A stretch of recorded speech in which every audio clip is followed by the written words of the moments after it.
কৃষিপ্রেমী ভাই এবং বোনেরা, লটকন গাছের পুরুষ গাছ এবং স্ত্রী গাছ কিভাবে চিনবেন সেটি আপনাদেরকে আজকে দেখাবো। এটি একটি লটকন গাছ।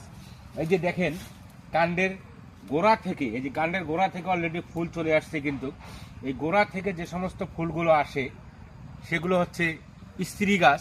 আর বিশেষ করে উপরের দিকের অংশে, আগালের দিকে যে সমস্ত ফুল আসে সেগুলো হচ্ছে পুরুষ গাছ। এবং আপনারা লটকনের যখন চারা কলম কিনতে যান, সেক্ষেত্রে কীভাবে চিনবেন যে সেটি স্ত্রী গাছ হবে কি না? কলম চারা সবসময় নেওয়ার চেষ্টা করবেন। কলম চারাগুলো মাতৃ গাছ থেকে ছায়ন সংগ্রহ করে কিন্তু সেখানে কলম করা হয়, এবং কলম চারা অবশ্যই মাতৃ গাছ কিন্তু হবে।